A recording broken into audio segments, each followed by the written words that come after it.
Welcome to Quit to Win, of the show where we explore the moments people have to let go of limiting belief, destructive pattern, limiting identity, and the internal battle in order to rebuild their life with purpose and clarity. Today's guest is Regina Huber, CEO of Transform Your Performance Transformational Leadership Coach, international inspiration speaker, bestseller author of Speak Up, Stand Out, and Shine, a host of the Rise to Lead podcast, and a woman who has built business and led on 5 continents across Germany, Argentina, Brazil, the United States, and beyond. But what makes Regina's stories unique, compelling, is not the geography, or the credentials. It's the force behind all of it. A simple, honest desire to experience something new that was entirely her own, not handed down, not expected, not safe, just her. That desire has shaped a life and leadership philosophy built entirely around word freedom, the freedom to speak up, stand out, and shine. And today we'll be going to explore what it really takes to choose that and what you have to quit to get there. Once again, it's really a pleasure and honor to have you on the show, Regina. Thank you so much for having me on. It's a pleasure to be here. Yeah, thank you so much, Regina. So, Regina, you started in Germany and have since built businesses and led businesses on 5 continents. Take us back to the beginning. What was the life that felt like it beyond to everyone else? When did you first feel the pull towards something that was entirely yours? Well, there have been a few moments for sure, but first, if you're asking first, well, I took an opportunity to move to Spain at the age of 26, and I was living in Munich at the time. I grew up on a farm in a small village, but at the time I was living in Munich, and I had to leave certainty behind because I had never been to Spain before. I did go once for the interview, but I really didn't know, what to expect beyond that. And there was this opportunity, and I took the opportunity, although at the time I did not speak Spanish, so I had to learn Spanish quickly and just really, exchange the familiar of Munich, of my home country, for a different country. And these were different times, it wasn't easy to just call home because it was expensive.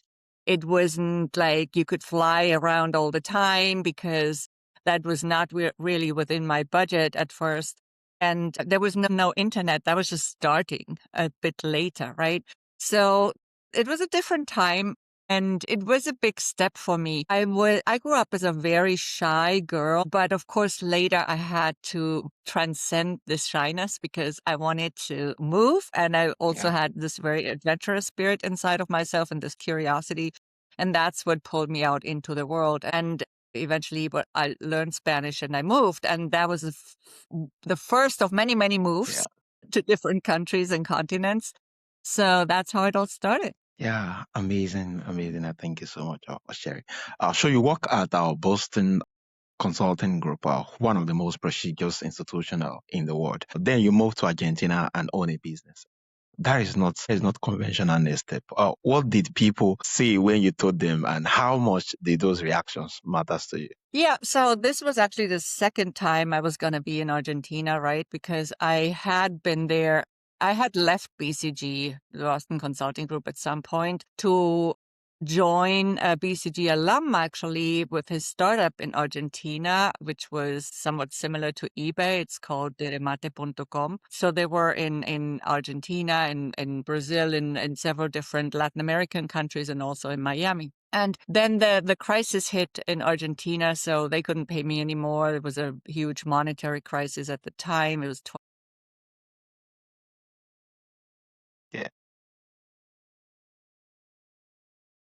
BCG hired me back for their San Francisco office. That's how I moved to the US for the first time. I stayed there for 3.5 years, and then I just felt this pull to go back to Latin America. And I just really left my then pretty safe, and well-paying leadership role behind and packed up and took the money that I had saved up and took it all and just moved down to Buenos Aires to open a bed and breakfast. And people thought that was a crazy idea. They hadn't never done that. I had never really had a business, and especially not a brick and mortar business. And not in Argentina, right? At the time, there were quite a few bed and breakfasts down there because tourism was actually booming in Argentina because it was cheap to travel there. That was before the next inflation wave hit. But that was that time, and I did that, and I just started somewhere, with that idea, with that dream in my pocket. And yeah, I mean, it worked out nicely. I found a house for it. I had it built out.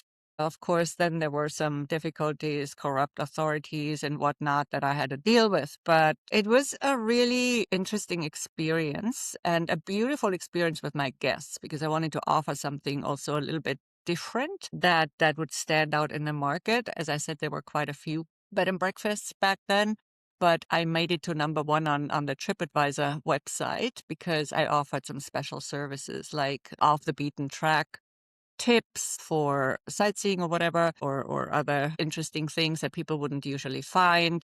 I also offered homemade bread and different breakfast and all these things, right? So that was that. And then there were more of those moments.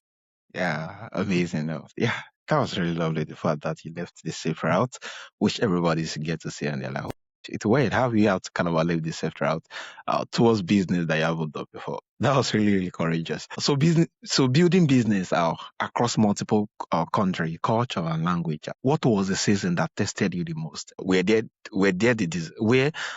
desire for something new met reality, and how hard new actually is? Yeah. Well, I also built another brick and mortar business in Rio de Janeiro, Brazil. I moved there a few years later, and there it was quite challenging because first of all, well, I found a house again, but I partnered up for part of the business, actually only, but I partnered up with somebody. I was going to use his name because he was well known in the area, and that would really help us make this business work. It had two parts to it, right? But for the bigger part, that was his name that we were going to use. And I had paid for that name, for that trade, so to speak, or trademark almost to use after building the house out and parts of it even twice because it wasn't well done. So I had to put more money into it and hire another contractor to do it better. Finally it was ready. It was a really big house with big rooms. It used to be a school because we wanted to teach dance, but not just dance, also yoga and other wellness related programs. So just a few days before the big housewarming party, I found out that he had taken money from our mutual account, which we had put money into an account for a second project that we were considering doing, but then that didn't come through. And that's how I wanted that money back, but it was no longer there. So of course I could no longer work with this person because he was not trustworthy, right? And he was not willing to take up a loan to pay me back. So we had already spent the money. I think he had bought a car or something. Anyway, we did buy a car for his family or his girlfriend, whatever. But what happened is then without that name, it was really almost not possible to keep the business open. So I was really, really trying and doing my best, but it was tough and the costs were very high, like electricity and all that. Even though we didn't even use much of it, there was like a minimum we had to pay for everything. It's quite tough.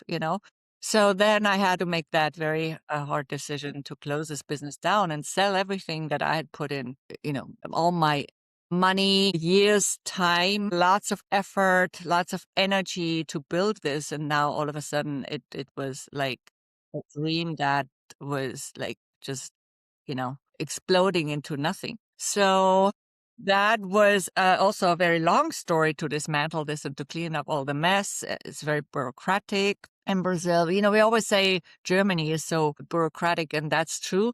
But in Brazil, it's even much harder because you never know when something's done. You can pay for the same process 3 times and still don't know whether it's Oh, done. So yeah, it's tough. It's tough. At least at the time, I don't know if it's changed much now. but I would doubt it. And so I also lost my investor visa after that, and I made a decision to leave it behind and move to New York City. However, at first I wanted to actually, my plan was to split my time, but that was not really very doable, unfortunately. So I had to also sell everything I had. I had a lot of stuff back then because I had owned a bed and breakfast before, so I still had, lots of furniture, even though I sold things in Argentina too. But it was just a big detachment exercise. I had to leave all my books behind, like 30 boxes of books and whatnot, and then some really beautiful furniture that I had put together over time. So it was a tough time. I also was still traveling back and forth, so my energy was constantly split between the two places because I had to I wanted to maintain my visa first, but then the corrupt authorities, like, really, they kept losing one piece after the other of this huge documentation. At the end, I just had to say, okay, I'm not going to pay them off. I don't pay off people. I just don't. So I don't play along with the whole corruption thing. So eventually I lost that visa, and so there was no, real possibility of staying there. Wow. And was now in New York City, and I was building something new, which is now my current business. Yeah, amazing. Oh, there was a whole lot of different kind of emotions attached to every ups and downs. You just sharing it, I'm like, oh, it was pretty be a whole lot having to go from one to the other. Yeah, that was really a whole lot. So your entire mission is in the service of freedom, the freedom to speak up, stand out, and shine. When did you realize that most people are living in the exact opposite of that? And what does that cost them? Well, most of us live up to other people's expectations. It starts when we're little, right, to our parents' expectations, and then there's teachers and whatnot. And we learn in school that we have to fit into the system. So the school is there really a school system. It's not really an education system. It's a schooling system and an indoctrination system, to be very clear, that prepares us for the system that we are supposed to fit in. And school has some good things, and there's some great teachers. I'm not saying they're not great teachers. They are doing their best, and they are doing it with great intentions. But the whole system, that's what it's made for, and that's also why it has not changed much in the last few decades. It's always like the same stuff. We learn a lot of lies too about human history and whatnot. So it's just what it is, right? But that's how we are brought up, and that's how we are conditioned. And this conditioning leads to us not really feeling free to live the life that we're here to live. Okay. So whether that's doing the work we want to do, living where we want to live, freeing ourselves from internal shackles and from all that, from our limiting beliefs, and that we learn from an early age, even before we come with some of this already, as we now know, we come with some baggage to this world already because things are passed on from our ancestors. And some of them are very empowering, but Yeah. a lot of them are very disempowering too. Just like in any culture, there are things that are beneficial and there are other things that are not so beneficial. So what happens is we think we need to always please everybody or live up to other people's expectations, and we forget ourselves about in all of this, and we forget our own desires and wishes. We sometimes don't even know what they are, Yeah. and that is not freedom.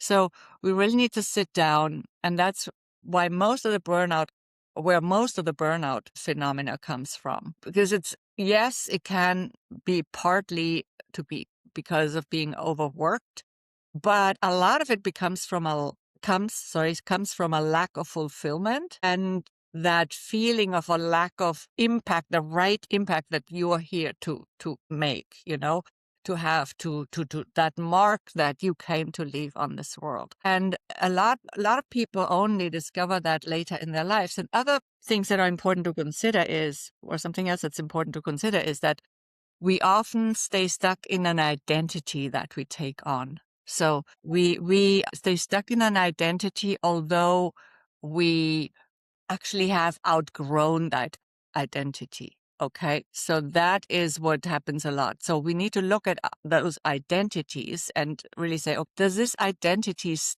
it still aligned with who I am actually today? Because we evolve all the time, right? Hopefully. Yeah. Yeah, this is really lovely, being that I think the way you just speak volumes to redefining freedom again, being that a whole lot of persons see the academic route as freedom, being that, yeah, go to school, get the job, and get to do the particular job, even if at the end of the day you're not happy, you're not fulfilling it.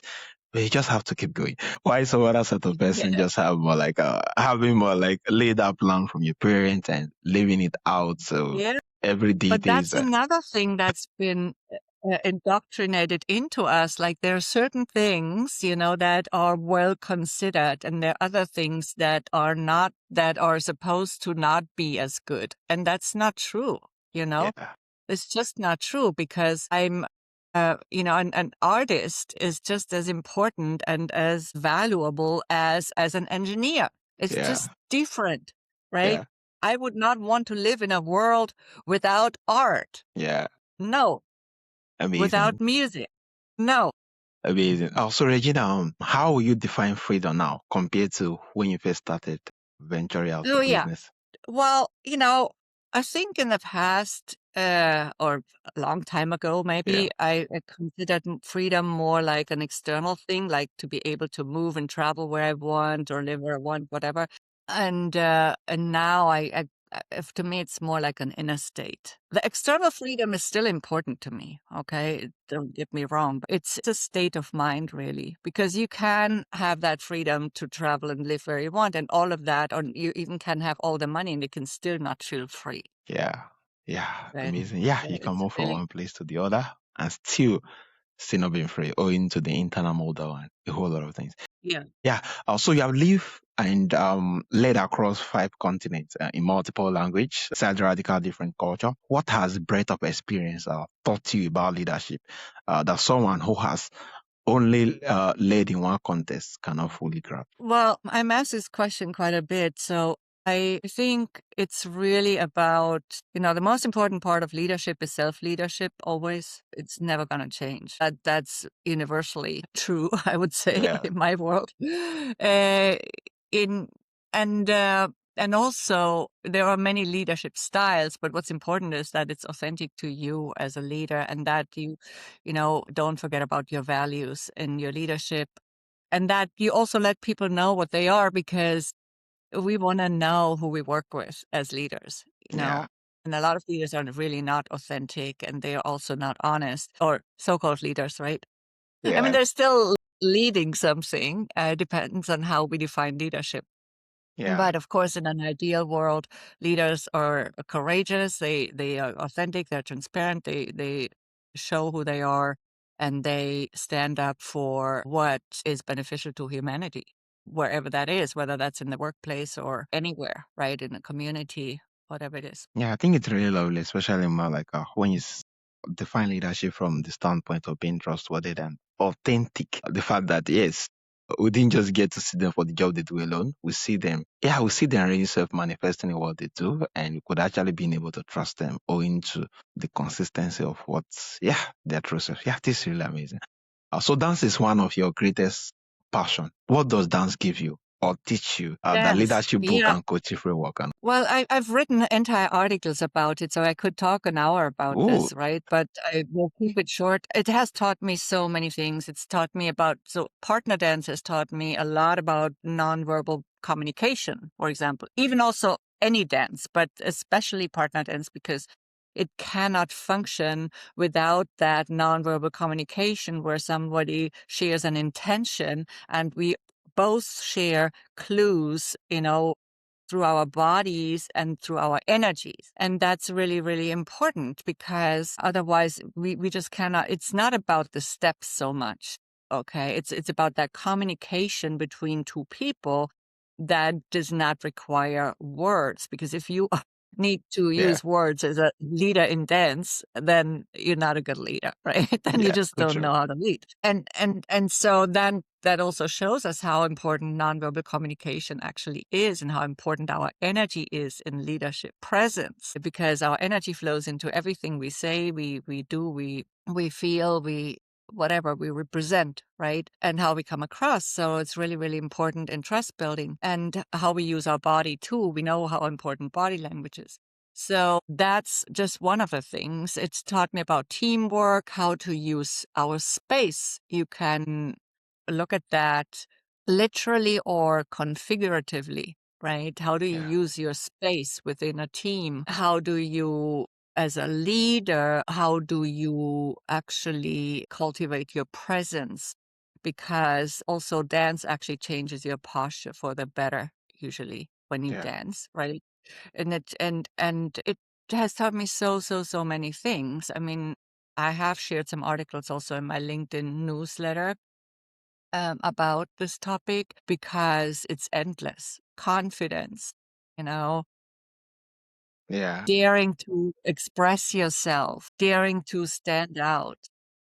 Yeah. Because if you don't express yourself, you cannot dance. It's Yeah. not possible. Yeah. Amazing. Thank you so much. You help people discover what you call the distinctive uniqueness, the things that make them irreplicable. How does someone find that when they have spent their years blending in, playing it safe, or performing a version of themselves, perform the version of themselves that was built for someone else's approval? Yeah. So as leaders, it's especially important to do a deep dive, but it's really important for everybody into our distinctive uniqueness. And distinctive uniqueness always has the two sides, to simplify a little bit, right?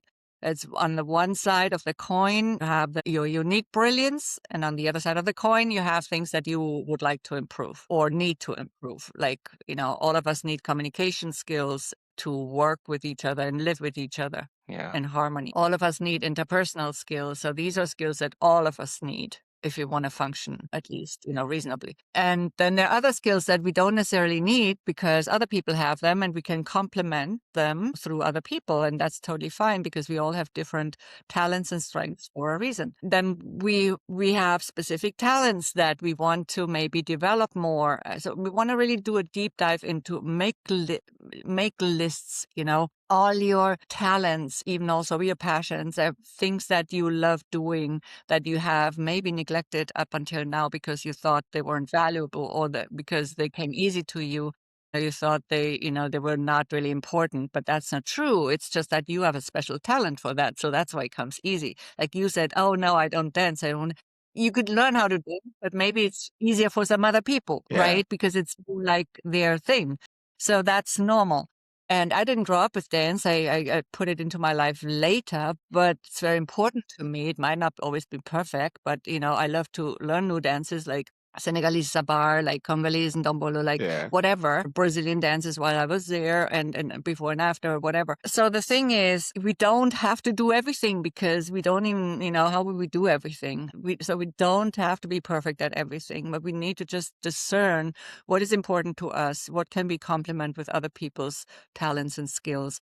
And that's where distinctive uniqueness comes through. So what is it that you want to work on, develop more? What is it that you already have? And really be very specific about this and very exhaustive because it's very important to know this, okay? Yeah. And a lot of people don't even know when you ask them, what is your unique brilliance? Or what makes you Yeah. unique? And it's actually some things we think, oh, that's not special. Like, for example, somebody might say, oh, I'm a good listener, but that's not special. A lot of people are that. Yeah, but if you put that in your list, it's the unique package of all of those things in your list that make you unique. It's Yeah. the combination of those things. Yeah, amazing. Thank you so much. Yeah, your uniqueness. Yeah, your unique brilliance and things you have to learn to improve it. Yeah, and it's a combination of a whole lot of things. Yeah, this is really amazing. And also, your thriving leadership formulas is built around thriving, but not just performing. What does a leader need to quit today to stop performing and start thriving? And what is the difference in how each one feels? Yeah. And, we all perform to a certain extent, We all play a role to a certain extent. I don't want to.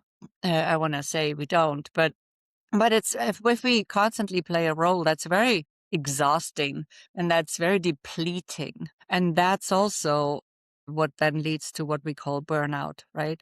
So we want to be really mindful of, I mentioned authenticity before. Authenticity Yeah. is a part of it. It's less tiring to be authentic over time. It might be a little bit more effort in the beginning if you're not used to it, but then it's actually less tiring over time. It's Mm. more satisfactory and it's more fulfilling because that's, if you show up as who you really are, that doesn't mean you need to disclose all your secrets, but Yeah. that's not what that is. It just means to show up authentically and for what you think is right and whatnot. And so that's one thing. I believe that oftentimes we just neglect what our essence is, what we really want, and we already talked about this before. So it's really important to do a deep dive into what are your heart's desire, what do you truly believe that you're here for, and what would give you joy, Yeah. and bring that joy then into your work. Yeah. Because if you're unhappy, it's hard to have a happy team because they will feel that energy all the time. So the thriving leader is somebody, if they have a team, then they also have a thriving team. They know how to build that Mm. because they actually reflect that back. Yeah, amazing. Thank you so much for that. So, lastly, looking back at the version of Regina who was fed up at that pool, what do you want every person listening who feel that same desire, but has not yet acted on it to know about what is waiting for them at the other side? Look, just start discovering yourself. Go on that discovery journey, self-discovery journey. It sometimes requires courage because we also need to need to be honest about things. We need to look at things that we might not like about ourselves sometimes, right? But really go on that journey. Listen inside, observe what's going on inside of you.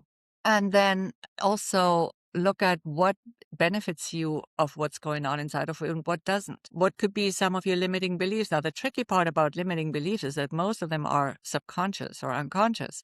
But if you really start that process of observing yourself and uh, also analyzing a little bit your habits and whatnot, then you can actually uncover some of those limiting things that were subconscious or that were hidden before.